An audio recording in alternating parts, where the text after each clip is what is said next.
Bom, olá pessoal, espero que estejam bem para mais uma aula nossa de teoria da computação. Continuando ainda as nossas variantes da máquina de Turing, hoje vamos ver a variante da máquina de Turing, né, chamada de máquina de Turing não determinística. Tá joia? Ah, hum, Deixa eu passar aqui, passar para nosso pensamento do dia, ser ou não ser, eis a questão. Hoje é a frase do Einstein, tá? Albert Einstein, físico teórico alemão, tá? Ele diz que o valor do homem é determinado, em primeira instância, pelo grau e pelo sentido em que se libertou do seu ego. É interessante o quanto de motivações, né, e ações que a gente faz simplesmente baseado nos desejos e sentimentos e paixões internas que a gente tem. E o ego é um deles. Ter uma correta concepção de si é algo muito bom, algo bastante importante para a vida. E um mínimo de autoestima é necessário para você poder ter uma correta visão de si mesmo e até do outro também, né? Mas é necessário saber que o ego também ele leva para lugares estranhos, né? E pode ser de repente que você seja vítima ou escravo do seu próprio ego, do seu próprio orgulho. E segundo Einstein, que o seu valor é determinado pelo quanto você é escravo dele, o quanto você está preso ao seu ego, ao seu orgulho. Tá aí. Frase do dia. Tá joia? Bom, vamos falar hoje sobre máquina de Turing não determinística. Tá joia? Então, a primeira coisa que a gente vai fazer é ver a definição, tá? De máquina de Turing não determinística. E ah, temos aí a definição formal, né, da máquina de Turing não determinística. Bom, se você pegou linguagens formais e autômatos comigo, né, é bem possível que você, ou até outro professor também, né, já pegou a disciplina, naturalmente você já deve ter visto o autômato finito não determinístico, tá? Então o conceito de não determinismo não vai ser um conceito estranho para você, tá bom? E o comportamento de uma máquina de Turing não determinística ela vai fazer jus aí o que se espera de um não determinismo em si, né? Então ela vai fazer jus essa perspectiva aí de é uma máquina de Turing como qualquer uma outra, simples, só que ele vai ter esse poder aí de bifurcar a sua computação ou trifurcar, né? De dividir em vários ramos de execução, se no projeto da máquina isso for posto, tá? Mas você vai poder admitir, na realidade, um não determinismo em relação à execução dos ramos da execução da sua máquina, tá? Então, o que é que tem de diferença aqui em relação à função delta, né? Todos os outros demais elementos são os mesmos, tá bom? Então, estados, alfabeto da fita, alfabeto de entrada, estado inicial, estado de aceitação, estado de rejeição. Nada foi mudado aí, tá? O que muda, né, a distinção crítica aí entre uma máquina de Turing simples e uma não determinística vai ser a função delta, tá?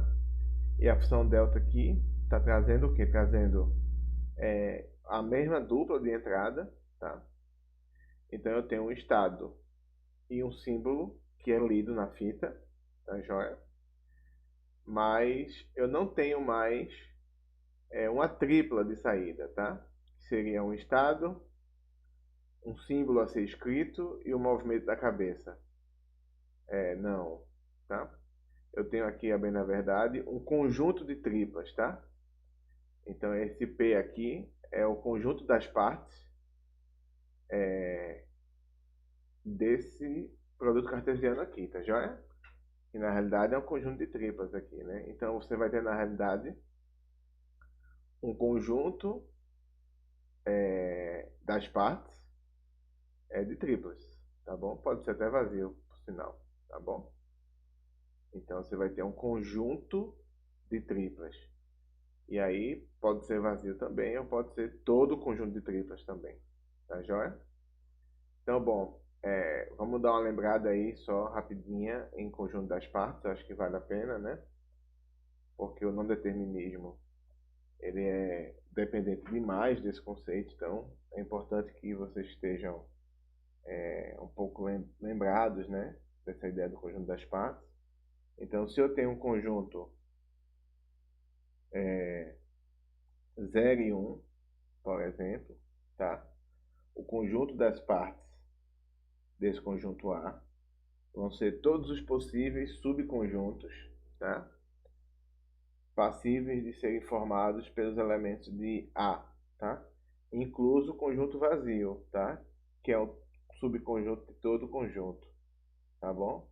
Então, o conjunto vazio é o primeiro subconjunto de A. Eu tenho um conjunto unitário formado apenas pelo símbolo zero. Eu tenho um conjunto unitário formado apenas pelo símbolo 1.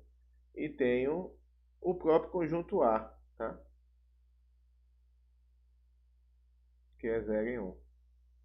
Tá ok? Então, o conjunto das partes de A são todos os possíveis subconjuntos de A. Todo conjunto é subconjunto de si mesmo, tá? E vazio é subconjunto de todo conjunto, tá bom? Ah, uma propriedade importante aqui é que a gente sabe que se o tamanho de A é n, nós temos que o conjunto das partes de A, o tamanho disso aqui é 2 elevado a n, tá? Tá joia? Então essa aqui é uma propriedade aí do conjunto das partes. Se você sabe o tamanho do conjunto de origem, você sabe o tamanho do conjunto das partes. Nesse caso aqui, o tamanho do conjunto A é 2, 2 elevado ao quadrado, 4. Tá? Se fosse 3, seria 8, se fosse 4, seria 16, se fosse 10, seria 1024, tá bom? Então, o conjunto das partes cresce exponencialmente em função do conjunto de origem, né, do seu conjunto de referência. Tá joia? Então, quando eu faço, eu vou voltar para cá, né? Quando eu digo que eu estou mapeando uma dupla do conjunto das partes, né, dessas triplas aqui, o que é que eu estou dizendo?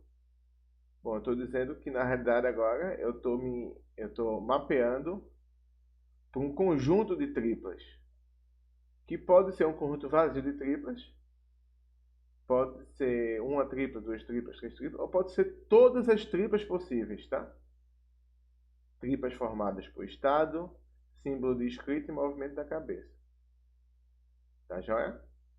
Então, a apresentação básica, né, da máquina de Turing não determinística é essa, né? O que acho que é interessante lembrar é a questão do que seria essa bifurcação da execução, né? Então, eu acho que vale a pena dar uma revisada aí, tá? Dar uma lembrada. Então, vamos lá. Então, fazer uma transição novamente aqui para o papel. Vamos tirar aqui e vamos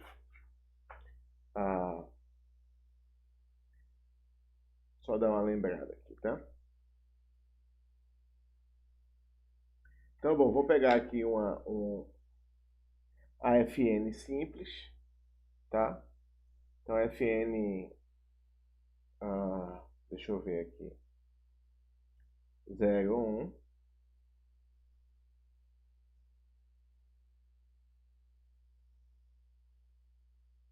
está aqui. Vamos usar esse FN como referência, tá bom? Então temos aqui um FN que reconhece todas as cadeias que acabam com 1, tá bom? Joia? Então, o que é que vai acontecer aqui? Vamos supor, só para vocês visualizarem essa árvore de execução, né? Vamos pensar essa cadeia aqui, 001, e vamos também pensar nessa cadeia aqui, 1, 0, 0,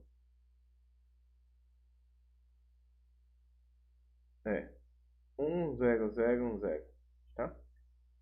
Beleza? Então, bom, essa primeira aqui, ó, o que é que vai acontecer? Eu vou chamar aqui de Q1 e chamar esse aqui de Q2, tá bom? Aí, o que é que vai acontecer? Bom, eu estou em Q1, tá? E aí o primeiro símbolo que eu leio é 0, tá joia? Ao ler 0, só tem uma forma de eu percorrer com 0, que é sair do 0. Ao ler 0, você volta para Q1, tá bom? Essa aqui é a árvore de execução, tá? Estou fazendo aqui uma árvore de execução, vou até colocar isso aqui à parte, tá? Uma árvore de execução, tá bom? E aí, Q1 ao ler 0, vai para Q1 de novo, tá bom? Tá joia? Agora, depois que eu li o 0 e li o 1, né? Porque sempre aqui, ó, eu vou representar o meu ômega. Aí eu tenho aqui, tá? O 0, e eu vou ter agora a leitura do 1, tá bom? Bom, ao ler o 1, o que é que vai acontecer? Ao ler o 1, eu posso admitir tanto a leitura do 1 para o Q1, quanto a leitura do 1 para o Q2. Então eu vou ter dois estados de destino aqui, tanto o Q1 quanto o Q2. Tá, o Q2 é um estado final, tá? Aqui é lendo 1, aqui é lendo 1, tá? O que acontece é o seguinte, numa FN, né? No autômato finito não determinístico, para que uma cadeia seja aceita, basta que um dos ramos de execução aceite a cadeia. Então aqui temos apenas um ramo, aqui houve uma bifurcação, eu tenho um ramo e o outro ramo. Bom, esse ramo aqui, tá? Ele não aceita a cadeia, porque encerrou no estado simples, não foi no estado final, tá bom? Então esse ramo aqui, ele vai rejeitar a cadeia, tá bom? Agora, esse outro ramo aqui, tá? Ele foi para um estado final, um estado de aceitação. Então, ele, nesse ramo, a cadeia 001 foi aceita aí pela máquina, tá bom? Tá joia? Só mostrando aí que a bifurcação aqui nessa máquina vai acontecer apenas quando o estado Q1 lê o símbolo 1. Tá? O não determinismo acontece aqui. Eu bifurco, né, em duas threads, como se fossem dois programas distintos, ele vai executar esse ramo ou vai executar esse ramo aqui de baixo. A bem na verdade vai executar ambos, né? A bem na verdade. E aí, se um deles aceitar a cadeia, a máquina toda aceita. Se todos os ramos rejeitarem a cadeia, ele rejeita, tá bom?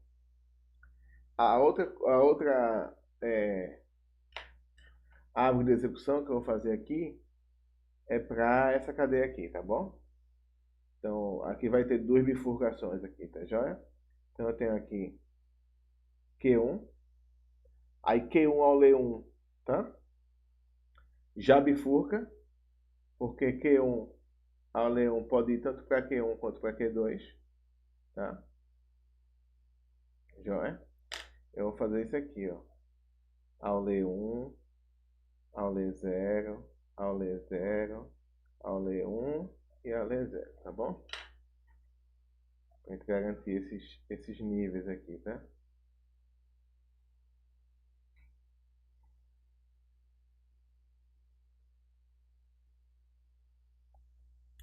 Joia? Aí, ó, Li1, ao Li1, Q1 lendo 1 vai para Q1, Q1 lendo 2 vai para Q2. Q2 é o estado final, tá bom? Beleza? E Q1 quando lê 0? Q1 quando lê 0 fica em Q1, tá? Não tem nada de novo aqui, tá? Q2 quando lê 0 vai para vazio, tá? Tá joia? O que é vazio? É o possível subconjunto de estados, tá? Lembra que o conjunto das partes ele admite o vazio como elemento, né, do seu próprio conjunto. Então, aqui na realidade ele vai para um conjunto vazio e não para um estado. Ele vai para um conjunto de estados que é vazio, tá? Então aqui praticamente essa perninha aqui da computação morre, tá bom? E aí aqui tem Q1 ao ler 0, novamente vai para Q1, não tem bifurcação. Q1 quando lê 1 bifurca, vai para Q1 e vai para Q2, tá joia? Q2 é um estado final, tá? E Q1 quando lê 0 vai para Q1, tá? Só que Q1 é um estado simples, tá bom? Então, ele rejeita esse ramo porque é o último símbolo, tá? E Q2, ao ler 0, vai para o vazio, tá? Porque na realidade ele não tem transição nenhuma e a ausência de transições no diagrama de um FN implica o destino como conjunto vazio, porque toda função na realidade dá destino para o seu símbolo, né? Esse destino pode ser o conjunto vazio, no caso de máquinas não determinísticas, né? Que estão mapeando entradas para conjuntos e não entradas para elementos simples, tá joia? Então vai para o vazio. Então também essa computação aqui também já morreu, a computação, né? Aqui também morre. O que já é de se esperar, porque essa máquina que a gente criou propositadamente, ela criou a ideia de criar essa máquina era uma máquina que reconhecesse todas as cadeias, né, formadas por 0 em 1, que terminam com 1, tá bom? Então, esse é o propósito, tá bom? Fiz essas computações para vocês lembrarem do sabor do não determinismo, tá bom? É importante que vocês se lembrem disso porque a gente vai trabalhar com a demonstração hoje para dizer que é uma máquina de Turing não determinística, né? Ela é equivalente em poder a uma máquina de Turing simples e vice-versa, tá? Então a gente precisa estar um pouco a par aí desse conceito, tá bom? Então o que é que vai acontecer agora com a nossa máquina de Turing não determinística, né? Os nossos átomos aí, os nossos snapshots, não vão ser estados, né? Como acontece com a FN ou a FD, tá? Os nossos snapshots, né? As nossas fotos ou fotografias aí da máquina de Turing serão configurações, tá vendo? Eu vou ter uma configuração e pode ser que a configuração da máquina de Turing bifurque, tá? Para outras configurações. C2, C2 linha, C2 duas linhas, tá? Ele pode bifurcar para outras configurações. E aí vai depender aqui, tá? Ao contrário daqui, né, da máquina do AFN, em que você na realidade sempre lê aquela mesma quantidade de símbolos e encerra a execução. Com máquina de Turing isso não acontece, tá? Com a máquina de Turing o que vai acontecer é que na realidade você vai ter, vamos supor, um símbolo e um movimento de cabeça associado, tá? Então, quando o C1 lê 0 e move para a esquerda, vai para a configuração X. Quando lê 1, lê 0 e move para a direita, vai para a configuração tal. Quando lê um C1, lê um e vai para a direita, tá? Beleza? Então, eu tenho aqui, na verdade, possibilidades de símbolos. A bem da verdade é até mais, né? Porque tem símbolos a ser lidos, tá?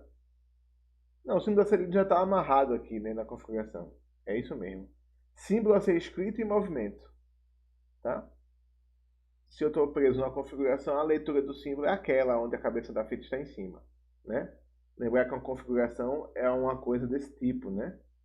Então, a cabeça da, da, da fita, né, já está situada em cima de um símbolo. Então, vai ser lido esse símbolo de qualquer forma, tá? E sendo a configuração, eu já vou ter um estado associado a essa configuração. Então, eu vou para um outro estado, mas ao ler 0 e para a esquerda acontece isso, 0 direita e assim vai. Tá bom? Você pode também adicionar o estado, né? O estado de destino aqui, né? E aí você vai ter triplas, a bem da verdade, aqui, possíveis, que vai determinar toda a amplitude desses ramos, né? Pode ser vazia também, pode ser apenas um destino, como vocês viram lá no FN. Você tem um poder do não determinismo, você pode utilizar ele, mas não necessariamente você precisa utilizar todo o espectro aí de possibilidades de geração de ramos, tá bom? Mas o não determinismo vai admitir essa possibilidade. Então, quando você projetar uma máquina não determinística, você pode utilizar todo o espectro de possibilidades para gerar os seus ramos, a partir de uma dada realidade. No caso de uma máquina de Turing, é a partir das configurações dessa máquina, tá bom? Você pode gerar uma ou mais configurações de forma não determinística, tá bom? Beleza. Então eu dei aí uma revisão aí básica, tá? Não falei sobre o Epson. O Epson também é uma transição possível, né? Não coloquei isso na... Mas tudo bem, né? Dá pra... Acho que deu para dar uma refrescada aí, né? Sugiro que quem não conhece ainda o non-determinismo, estudar sobre a FN é importante, tá? Tá joia? Autômato finito não determinístico. Tá bom. Beleza, então vamos lá. O exemplo que a gente tem aqui, como eu tinha falado a vocês, né? É o exemplo de que eu posso ter uma dupla, tá? Eu posso não, né? É a possibilidade de entrada que eu tenho. São duplas, tá? Então, no caso, eu estou em um estado e leio um símbolo. E aí, bom, eu posso ir, tá? Eu posso ir para essa tripla. Eu posso ir para essa tripla, eu posso ir para essa tripla, tá? Depende aí do meu não determinismo. Lembra que eu coloquei aqui para vocês da árvore, né? Então, dada uma configuração, né, eu já sei o estado que eu estou e o que é que eu estou lendo. Eu tenho uma tripla que vai apontar para essa aqui, eu tenho uma tripla que aponta para essa aqui, tenho uma tripla que aponta para essa aqui. Então, essa seria a visualização dessa árvore aí, sendo apenas 3 triplas, né? O conjunto de destino aí da sua transição. Coloquei 3 como exemplo, pode ser 4, 5, 6, 7. Vai ficar limitado aí ao tamanho desse conjunto aqui, tá? Se Q for 5, gama for 5, né, o comprimento, o tamanho, eu tenho 5 estados, tenho 5 símbolos aqui no meu alfabeto da fita, tá? 5 vezes 5, 25, vezes 2, 50, tá? Então eu tenho 50 triplas aqui para poder formar os meus conjuntos. Então eu posso ter, por exemplo, como conjunto de destino aqui, um conjunto com 50 triplas, tá? Como pode ter nenhuma também. Como pode ter 3, como é o caso aqui, tá? Quem vai dizer se tem 3, se tem 1, se tem vazio, é quem projeta a máquina, tá? No caso você, ou se você estiver usando uma máquina que já foi construída, você vai entender que essas possibilidades existem, tá bom? Então essa bifurcação ela é dada justamente pela possibilidade, né, de você ter um conjunto, na verdade é a possibilidade, é a definição estrita, né? É um conjunto de saída, né? A função delta da máquina de Turing não determinística. Eu sempre tenho um conjunto, né, como destino da minha função delta, e esse conjunto vai de 0 triplas até n triplas, né, em que n é o tamanho de Q por gama por ED. Tá joia? Beleza? Então essa é a definição da máquina Turing não determinística, né? Então ela é um modelo bastante interessante porque tem muitas coisas em que você precisa ah, fazer força bruta, por exemplo, tá? Testar um conjunto muito grande de possibilidades ou fazer um teste de permutações de elementos, né? Para verificar se ele atende a um dado critério ou não. Usar o non-determinismo é muito interessante, muito bom. Né? A máquina de Turing quântica, né? Ela se baseia também em princípios não determinísticos, tá? E o poder dela, né, de computação reside também nisso, né? A dificuldade que tem é justamente a dificuldade de você construir fisicamente a máquina de Turing quântica, né? Então, a máquina de Turing com as memórias que a gente tem, né, são na ordem de qubits, né? Não sei o quando a gente vai conseguir evoluir para kbits, kqbits, né? E coisas do gênero, né? Então a gente está evoluindo ainda, né? Devagarzinho, mas o poder de armazenamento ainda é muito baixo. Justamente porque, bom, é bastante difícil projetar uma máquina Turing não determinística, né? Esse é o ponto, né? Ela é muito poderosa, mas ao mesmo tempo ela exige, né, uma estrutura bastante distinta, né? Para você garantir que todos esses ramos sejam executados, né? Bom, é algo muito bem mais complexo, né? Vou ver se em alguma aula mais à frente eu posso trazer de repente alguns detalhes, né? Sobre a máquina Turing quântica, né? E ver as suas associações aí mais diretas aí com o modelo formal nosso da máquina Turing não determinística, tá bom? Ah, joinha. Então, o que é que temos para hoje, tá? Temos o seguinte, que toda máquina de Turing não determinística tem uma máquina de Turing determinística que lhe é equivalente, tá? Então, em termos de reconhecimento de linguagens, não tem nada de novo com a máquina de Turing não determinística, tá? Aparentemente, ela é muito mais poderosa e em termos de complexidade, né? E também na complexidade da resolução, né? Então, a complexidade de tempo, né, dela costuma ser mais baixa, né? Mas o poder de reconhecimento de uma máquina Turing simples é tão poderoso quanto a máquina Turing não determinística, né? De início foi uma surpresa a gente ver a máquina de Turing multifita e perceber que também ela tem uma máquina de Turing simples, que é equivalente. E agora, essa novidade é a máquina de Turing não determinística também tem uma máquina de Turing determinística que lhe é equivalente, tá? Então, toda linguagem reconhecida por uma máquina de Turing não determinística, ela é reconhecida por uma máquina de Turing determinística, tá? O tempo de execução, a quantidade de espaço armazenado, bom, isso é outra discussão, tá? E a gente vai discutir um pouco isso também ainda nessa disciplina. Mas nesse momento o que importa é saber que em termos de reconhecimento, tá? Uma máquina de Turing não determinística tem uma máquina de Turing determinística que lhe é equivalente, tá bom? E vou apresentar para vocês a demonstração disso, porque isso é verdade, tá? Tá joia? Bom, vamos lá. A demonstração dessa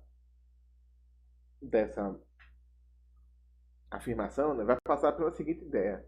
Bom, me deu uma máquina de Turing não determinística e eu vou construir uma máquina de Turing determinística. Tá? Beleza? Qual é a tática de guerra? Bom, eu vou construir, na realidade, uma máquina de Turing multifita com 3 fitas, tá? Que ela vai simular o comportamento de uma máquina de Turing não determinística, tá? Bom, a gente já sabe, né, do nosso último encontro aí, que uma máquina de Turing multifita tem um equivalente aí de uma única fita. Então, se eu consigo usar uma multifita que simula uma não determinística, bom, então resolvido, não é problema, tá? Conseguimos simular uma na outra. Conseguimos simular uma MTN, né, uma máquina de Turing não determinística, numa MTMF, né, uma máquina de Turing multifita. Tá bom? Tá joia? E aí, bom, antes de apresentar a prova, é interessante apresentar o espírito da prova, né, a ideia da prova. O que é que está por trás dessa prova? Então, por trás da prova é a seguinte ideia. Eu vou ter 3 fitas, tá? A fita de entrada, tá? Uma fita de simulação e uma fita com endereços, tá bom? E aí a tática de guerra é o seguinte, a fita de entrada vai receber a entrada, né? A cadeia de entrada, tudo bem. Ela vai ficar na fita 1. Essa cadeia de entrada aqui vai ficar intacta, tá? Ela vai servir aqui apenas para cópias. Então, em alguns momentos eu vou copiar o conteúdo dessa fita aqui na fita 2, tá? Mas aqui vai servir apenas como memória para armazenar a cadeia de entrada, tá bom? A fita 2 é uma fita de simulação.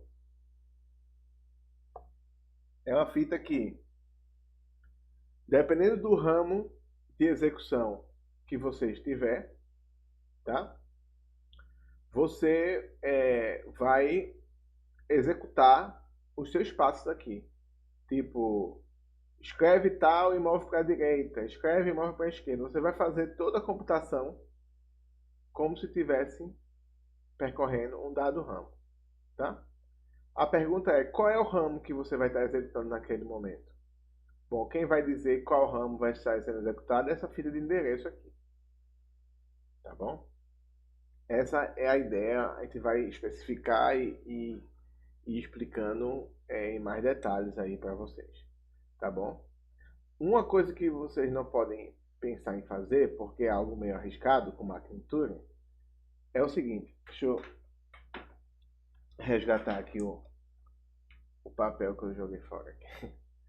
Então, uma coisa que vocês não podem, né, cair na tentação de fazer é o seguinte, beleza, eu tenho vários ramos, então eu vou fazer o seguinte, eu vou fazer uma busca em profundidade. Então eu pego aqui, ó, tô no meu nó raiz, tá? E vou percorrendo a minha árvore, tá? Até chegar no aceita ou rejeita, tá? No que aceita ou que rejeita. No caso da máquina de Turing, né? Vai ter um que aceita e que rejeita. E aí, bom, se rejeitou, eu volto e percorro o outro ramo. Se rejeitou, eu volto e percorro o outro ramo, tá?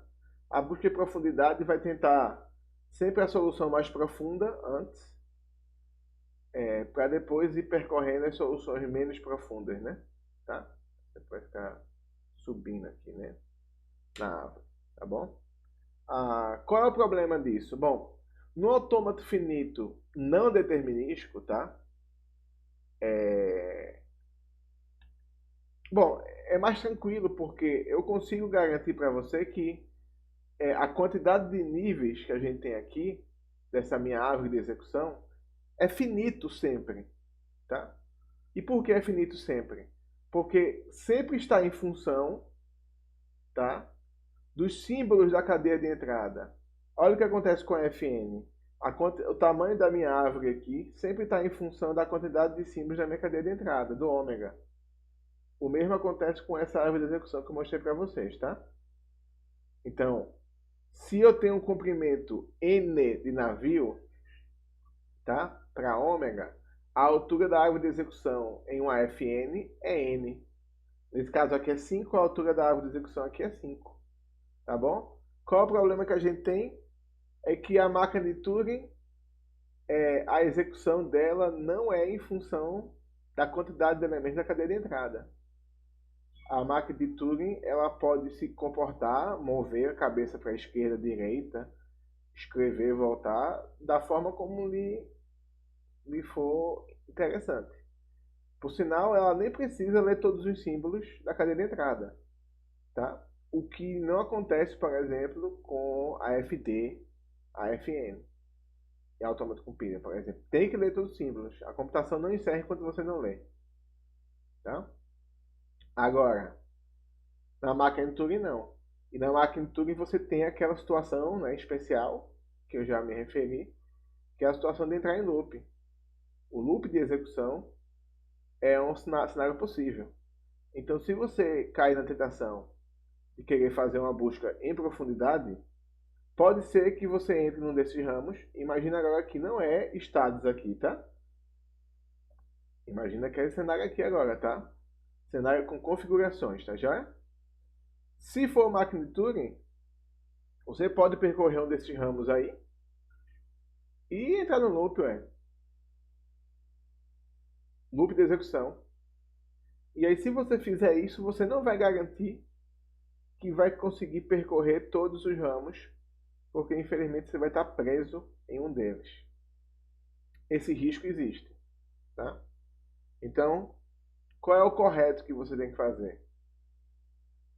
Bom, não é a única solução, mas eu acho que é a mais interessante aí, né? No momento aí, né? É você, diante de duas alternativas clássicas, né? Busca em profundidade e busca em largura, você fazer uma busca em largura, tá bom?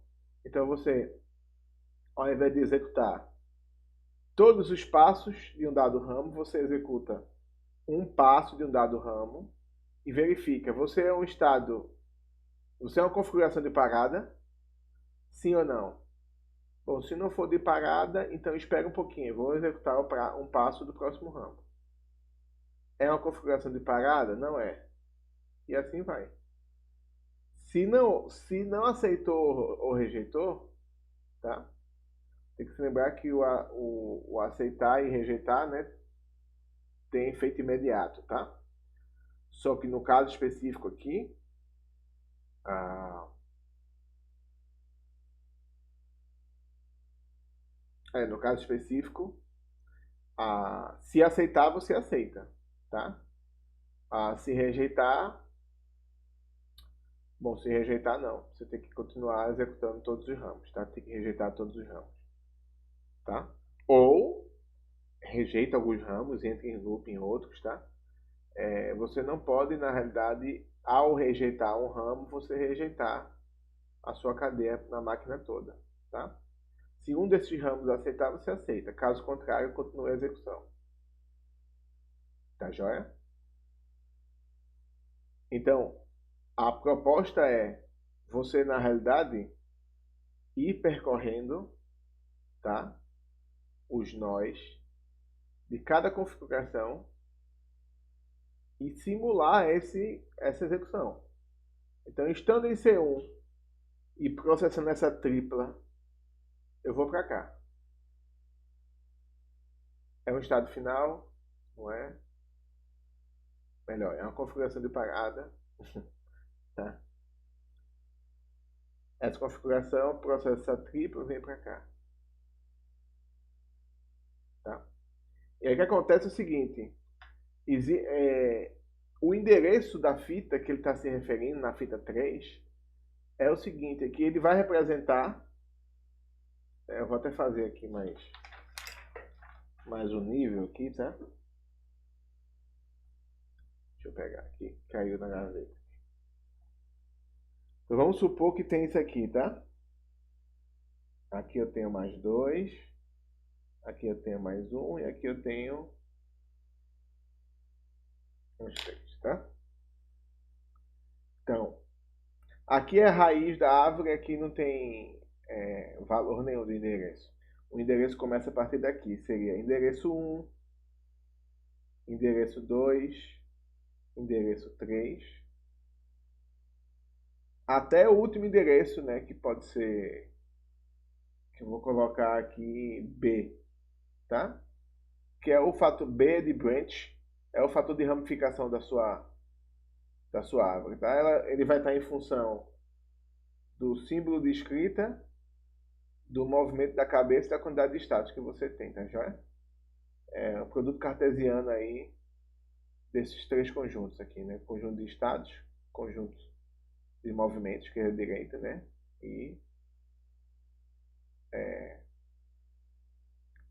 gama, né? Que é o alfabeto da fita, tá bom? E aí acontece aqui, ó. Esse aqui, ó, é o nível 1, tá? E aí aqui você vai ter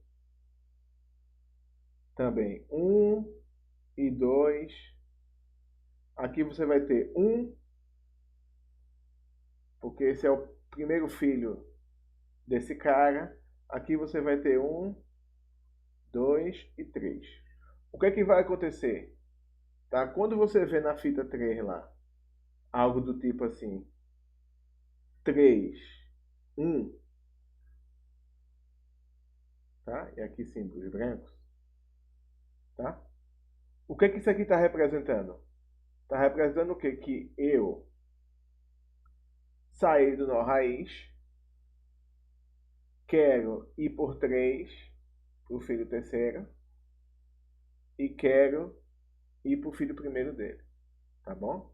Eu estou de olho aqui, quando eu olho isso aqui, esse endereço, eu estou de olho nesse ramo de execução aqui, tá joia? E aí eu pego a cadeia de entrada, tá? E saio da raiz e executo, nesse caso específico, 2 passos aqui, tá? Eu faço a transição de C1 para a configuração que está no filho 3. Então, C1 vai originar C2, tá? E aí, aqui, como eu coloquei 1, C2 vai originar esse jovenzinho aqui. Tá joia? Então, aqui eu vou verificar se esse cara aqui, ele é...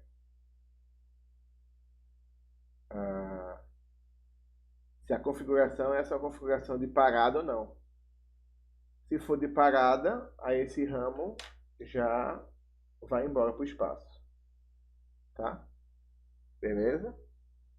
O que o livro também vai colocar é que eu estou colocando apenas um aqui, né? Um filho só, beleza? Como ele está colocando em ordem lexicográfica, tá? Pode ser que esse cara não seja representado pelo 1, tá? E aí o que vai acontecer é que a gente vai ter, na realidade, vários possíveis ramos aqui, tá? Em que somente esse ramo é válido. O que é o ramo válido? É o ramo que de fato existe. Por exemplo, se aqui, deixa eu dar um norte para vocês aqui, tá? Se aqui, por exemplo, fosse a dupla 0, esquerda, Q4, tá? O único ramo válido é esse, 0, esquerda, Q4. Eu tenho vários outros que na proposta da máquina que a demonstração está apontando, vão ser verificados, tá? Verificados em que sentido? Vão ser gerados e eles vão verificar que é inválido. O que seria um ramo inválido? Qualquer um outro que não é possível a partir dessa máquina. Por exemplo, 1, esquerda, Q4. Como nesse caso só tem um aqui, né? Qualquer coisa diferente dessa aqui já é inválida. 1, esquerda, Q4. 1, direita, Q4. Ou qualquer mudança aqui que não leve você a esse estado aqui, né? A essa tripla. Tá joia? Aqui só vai ter 3. Então, como eu tenho B possibilidades de ramificação, o que é que vai acontecer? 3 vão ser válidas e todas as outras possibilidades de ramificação não vão ser, tá? Então, o que que vai acontecer? Ele vai incrementando aqui como se fosse um contador. Ele vai começar do 1, 2, 3, vai e vai até o B. B seria o fator de ramificação máximo aí, tá? E depois aí ele vai para 11, 12, 13 até 1B. E assim vai, tá? E aí cada endereçozinho desse vai estar representando um percurso na sua árvore, tá? E esse percurso ele vai apontar quem origina quem, e você vai ter que verificar, né, em algum momento, né? Pode ser que aqui mesmo já morra, mas você vai verificar se ele vai para uma configuração de parado ou não. Se não for, passa para o próximo, tá? Se for para uma configuração de aceitação, você já pode parar e aceitar e vir a ver, tá? Beleza? Bom, essa aí foi a ilustração. Sei que é um pouco complexo e tentar até explicar isso também não é tão simples. Pode ser que visualizar isso na cabeça não seja uma coisa tão trivial, tá bom? Mas a ideia é essa aqui, tá? Essa fita de entrada aqui fica intacta, tá bom? Tá joia? A fita de simulação aqui,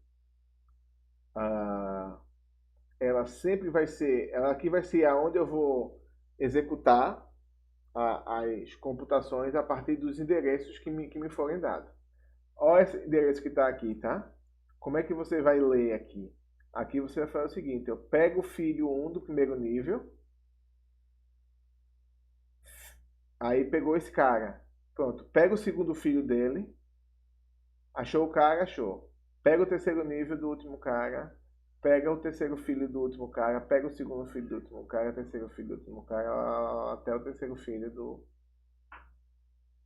Olha que aqui tá em vários níveis aqui, né? Nível 1, 2, 3, 4, 5, 6, 7, 8, 9, 10, 11. Ele está no 11º nível da árvore, tá?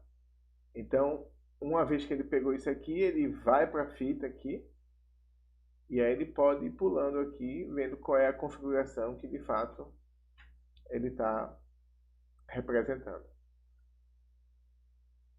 Tá joia? Bom, então vamos lá para a descrição da máquina D, tá bom? Acho que o espírito da demonstração não é tão difícil de se perceber. Acho que a parte mais tensa aí, né, é você perceber o comportamento da fita 3, né? Que foi a fita que eu apresentei para vocês aí, tá? Então, como eu disse, inicialmente a fita 1 contém a entrada ômega, né? E as fitas 2 e 3 permanecem vazias, né? Como toda a configuração inicial de uma máquina de Turing multifita, tá bom? Você copia a fita 1 para a fita 2 e aí começa o processo, tá? A fita 2 é usada para simular N com a entrada ômega, tá? Sobre um ramo de sua computação não determinística, um único ramo.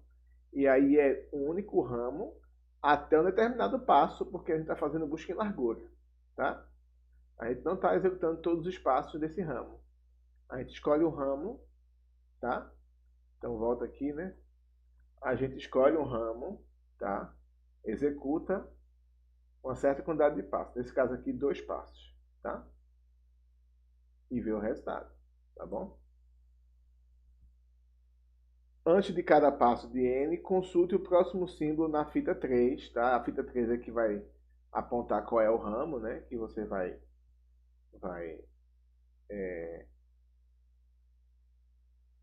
percorrer, porque ele vai estar apontando um endereço a partir dos filhos, né? De cada configuração. Então, consulte para determinar qual escolha fazer entre aquelas permitidas pela opção de transição N, tá? Se não restam mais símbolos na fita 3, porque pode ser que na realidade não tem mais símbolo nenhum, você já percorreu todos, né? E já leu. Ou se a escolha for inválida, que é aquele caso de você ter um ramo que a função de transição não dá conta, tá? A bem da verdade, ela até dá, mas manda pro vazio. Ela sempre dá, mas manda pro vazio. A gente chama de ramo inválido. Então você aborda esse ramo e vai para o estágio 4, tá? Toda função ela tem uma imagem, tá? A partir de uma dada entrada. Essa imagem, no caso do conjunto das partes sendo o contradomínio, essa imagem pode ser vazia, tá? Então, a partir de uma dada entrada, tá? Então, aborda esse ramo e vai para o estágio 4, tá? Também vá para o estágio 4 se a configuração de rejeição for encontrada. Se rejeitou, vai para o 4. Se uma configuração de aceitação for encontrada, aceita a entrada e aí você pode encerrar a execução. Você só encerra a execução se você aceita a cadeia de entrada. Ou se você não aceita a cadeia de entrada, aí você tem que olhar para as outras. Porque pode ser de repente que em outro ramo a cadeia de entrada seja aceita. Tá bom? E aí, bom, se caso for inválido, ou se você já olhou tudo e rejeitou, então você substitui a cadeia na fita 3 pela próxima, na ordem lexicográfica, e você simula o próximo ramo da computação. Tá? Então, o que seria o próximo ramo do lexicográfico, né? Seria o seguinte, se a gente tivesse todos os ramos representados aqui, inclusive aqueles que fossem dar, né, para o vazio, vazio, vazio, até chegar no B, no B-ésimo ramo, ou no B-ésimo filho de C1, tá? Você ia percorrer o 1, o 2, o 3, o 4, o 5, o 6, o 7, até chegar no B-ésimo filho. E aí você vai percorrer nessa ordem, tá? A gente sabe que a quantidade de filhos de uma dada configuração, ela é limitada e finita. Vai acabar. Quando acabar todo mundo aqui, você vai olhar todos os B filhos de C2, tá?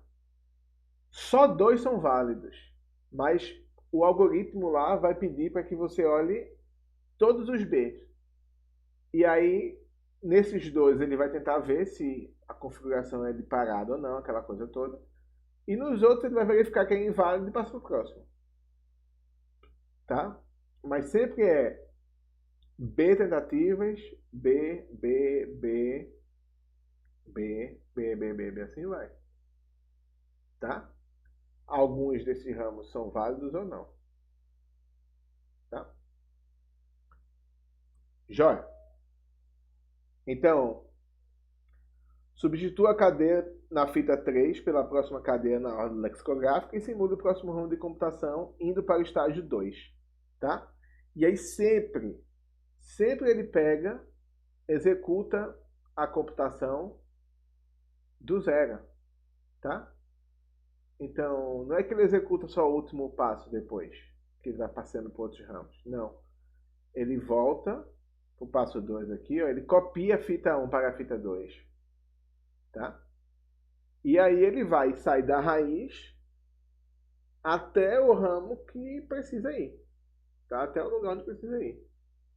Então, toda vez ele sai da raiz para o ramo que é o nível que eu estou passeando lá, né? Que é onde o endereço está apontando. Não foi? Vai para o próximo. Não foi, vai para o próximo. Não foi, vai para o próximo. Assim vai.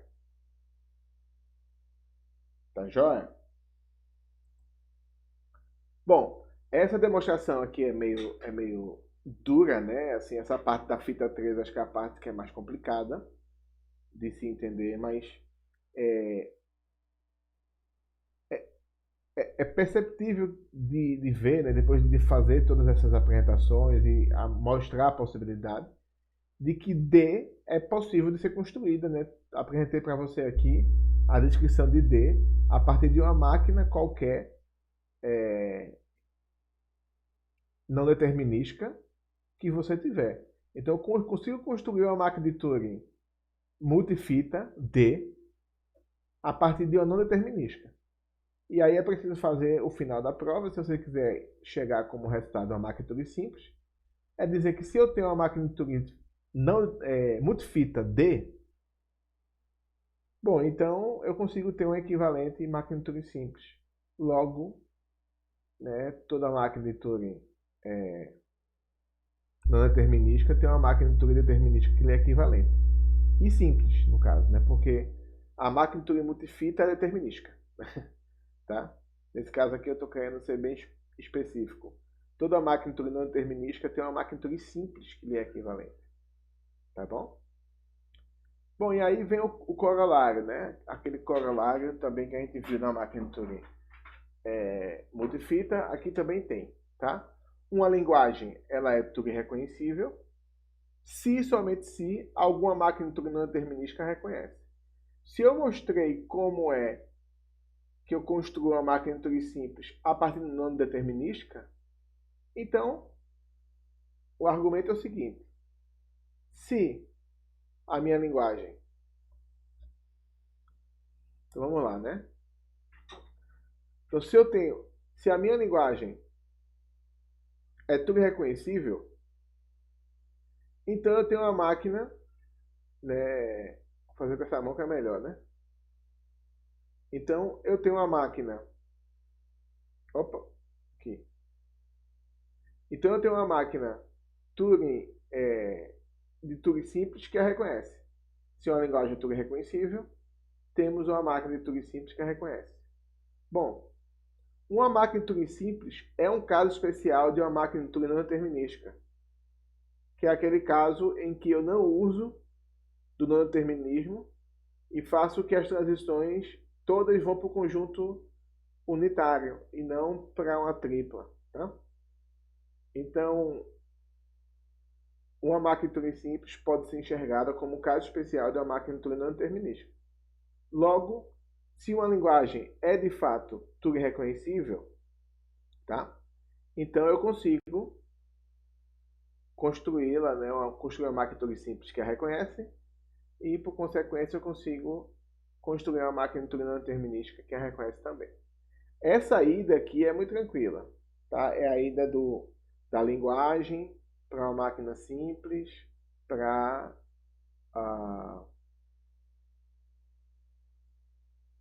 uma máquina de Turing não determinística. Agora,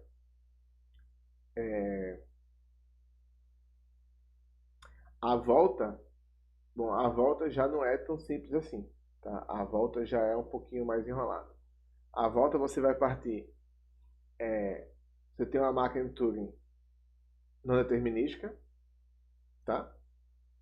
Essa não determinística, eu tenho uma máquina de Turing de uma única fita, né? Simples, porque a gente acabou de ver isso agora. E bom, e aquela linguagem que era reconhecida por uma máquina de Turing de múltipla fita, agora eu tenho a simples e consigo chegar na máquina de Turing na linguagem Turing reconhecível, tá? Bom, vamos olhar um pouquinho no papel que talvez ajude a gente a dar uma assimilar melhor esse conceito, né? Então, uma linguagem é Turing reconhecível se e somente se uma máquina de Turing simples a reconhece, tá? Então esse passo aqui é pela própria definição, beleza? Eu sei que uma máquina de Turing simples é um caso especial de uma máquina de Turing não determinística, tá? Por quê? Basta que você admita, ao invés da função de transição mapear de duplas para triplas, você mapeia de dupla para um conjunto unitário de tripla. Então você tem um caso especial de uma máquina de Turing não determinística que tem um único ramo de execução e não vários. Então, já tenho a ida aqui, em que uma linguagem é Turing reconhecível, o se uma máquina de Turing não determinística reconhece. A volta é, eu tenho uma máquina de Turing não determinística, tá? A gente acabou de ver agora que uma máquina de Turing não determinística, tá? Tem uma máquina de Turing simples equivalente. Tá joia? Então, se eu tenho uma máquina de Turing simples que reconhece essa linguagem aqui, que é a linguagem da máquina de Turing não determinística, então essa linguagem é Turing reconhecível, tá? Então, também eu agora tenho esse movimento de volta.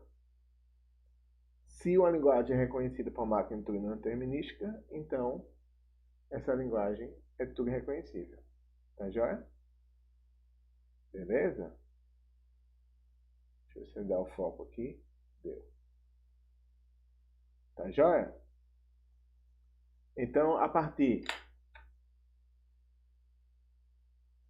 desse fato, eu posso dizer se uma linguagem Turing reconhecível, se e somente se uma máquina de Turing não determinística a reconhece, tá?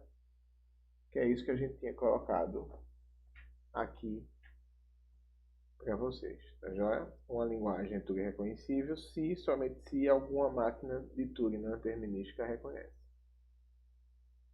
tá joia?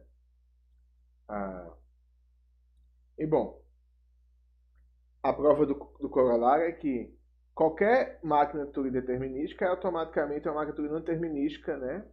Porque é um caso especial, tá bom? Como eu coloquei para vocês. E, portanto, uma direção desse teorema segue imediatamente. Essa é a ida mais tranquila, né? A primeira ida.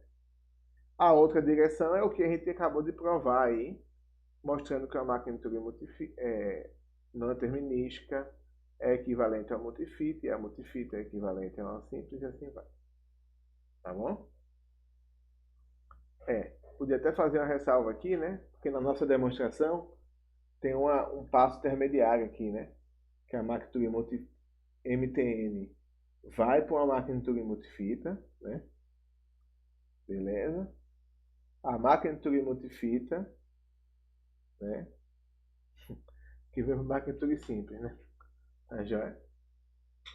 Porque a gente mostrou D, né? D é a máquina Turing multifita, né? Então a gente consegue, na realidade, simular a máquina Turing não determinística numa multifita.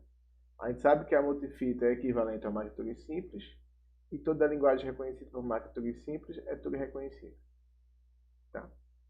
Então esse é o percurso aí correto. Tá joia?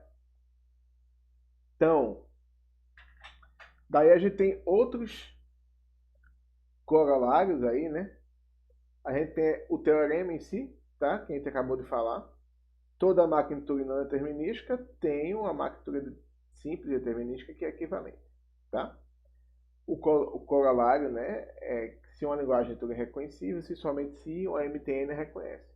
Qual é o legal desse corolário aqui, que eu acabei de falar para vocês, né, mostrando aqui no papel de lado, é que se por acaso for interessante você reconhecer uma linguagem com a máquina de Turing não determinística, você pode utilizar ela e depois dizer, ó, é Turing reconhecível, tá? Então, em alguns cenários, você para dizer que é Turing reconhecível, você não precisa necessariamente usar uma máquina Turing simples. Às vezes é mais estratégico usar uma máquina Turing multifita, ou, por exemplo, agora você usar uma máquina Turing não determinística. Tá? Você tem esses dois cenários aí. São cenários interessantes, tá bom? Bom, e uma linguagem é decidível se e somente se alguma máquina Turing não determinística a decide. Tá bom?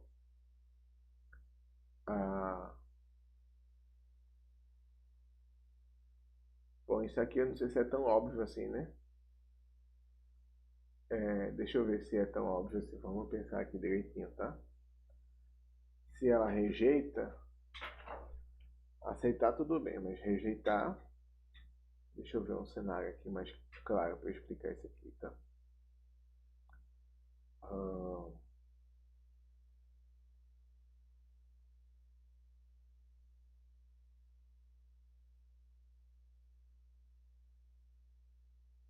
Tá.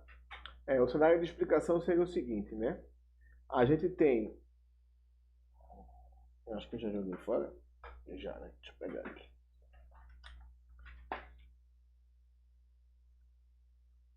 O cenário de explicação é o seguinte, né? A gente tem a árvore, tá? E tem os ramos, beleza? O que acontece? Se pelo menos um dos ramos aceitar, a gente diz que ele aceita, beleza? Bom, se não, o ramo ou pode rejeitar ou pode entrar em loop. Tá joia? Bom, se a linguagem é decidível, eu garanto, a bem da verdade, que vai existir um ramo que vai rejeitar ou vai aceitar a cadeia. Então não importa se você fizer isso com a máquina de Turing simples ou não determinística. Na simples é tranquilo, vai ter uma computação, né, uma sequência de configurações que vai rejeitar ou aceitar, né, a tua cadeia. Mas na máquina de Turing não determinística, vai ter um ramo, ou melhor, todos os ramos ou vão aceitar ou vão rejeitar. Não tem terceira opção. Tá? Não tem terceira opção. Porque ele vai ter que rejeitar a cadeia, entende? Ou vai ter que aceitar. Não pode demitir o loop. Então é possível você construir essa máquina Turing não determinística, tá joia? Em que garanta que todos os ramos que não aceitam, sim, ele consegue rejeitar a tua cadeia, tá joia? Beleza? Bom, por hoje é só, tá? Essa é mais uma variante da máquina Turing simples, tá? A máquina Turing não determinística. A gente vai resolver alguns problemas de maneira muito mais tranquila com a máquina Turing não determinística. E pode ser útil que você descreva as suas máquinas Turing com essa variante, ao invés de utilizar outras. A própria máquina Turing simples, por exemplo. Tá joia? Então, pessoal, é isso. Espero que continue bem, bons estudos, tá joia? E nos encontramos aí no próximo vídeo, tá bom? Um abraço, tá? Tchau, tchau.